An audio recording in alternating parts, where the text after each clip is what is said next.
యేసుక్రీస్తు నామంలో బెతస్తా విడుదల పరిచర్య తరపున మీకు ప్రేమపూర్వకమైన వందనాలు. ఈ దిన వాక్య ధ్యానము, నా అంగలార్పును నీవు నాట్యముగా మార్చి ఉన్నావు. కీర్తనల గ్రంథం 30వ అధ్యాయం 11వ వచనం. మన జీవితాల్లో దేవుడు ఎంత మార్పు తేగలడు అంటే, దావీదు దేవుణ్ణి వేడుకున్నంత హృదయపూర్వకంగా మనము వేడుకుంటే అతనికి అయిన అనుభవాల లాంటివి మనకు కూడా అవుతాయి. కలకాలం నిలిచి ఉండే నిజమైన ఆనందం సంపదల వలనో కలిమి వలనో రాదు.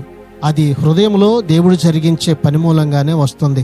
గొప్ప కష్టాలలో శాంతి సంతోషాలను విశ్వాసి తప్ప మరెవరు అనుభవించగలరు. ఈ దిన వాక్యాన్ని బట్టి నీకున్న ప్రతి విధమైన దుఃఖాన్ని దేవుడు నాట్యముగా మార్చునుగాక. నీ కన్నీళ్లను తుడిచి నీకు సంతోషాన్ని ప్రభు కలుగచేయునుగాక. ప్రార్థన.